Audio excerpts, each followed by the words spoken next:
ഇന്ന് അർദ്ധരാത്രി മുതൽ KSRTCയിൽ പണിമുടക്ക്. കോൺഗ്രസ് അനുകൂല സംഘടന TDF ആണ് പണിമുടക്കുന്നത്. അതേസമയം ശമ്പളം ഈ മാസം 7-ാം തീയതി നൽകുമെന്ന് മന്ത്രി AK ശശീന്ദ്രൻ പറഞ്ഞു. വിവരങ്ങളുമായി സജേഷ് ചേരുന്നുണ്ട്.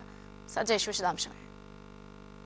സൗമ്യ, അല്പസമയം മുമ്പ് തൊഴിലാളി സംഘടനകൾ ഗതാഗത വകുപ്പ് മന്ത്രി AK ശശീന്ദ്രനുമായി ചർച്ച നടത്തിയിരുന്നു. ഈ ചർച്ചയ്ക്ക് ശേഷം CITU ഈ സമരത്തിൽ നിന്ന് പിന്മാറി. കോൺഗ്രസ് അനുകൂല സംഘടനയായ TDF-ഉം AITUC-യും നാളത്തെ സമരത്തിൽ ഉറച്ചു നിൽക്കുകയാണ്.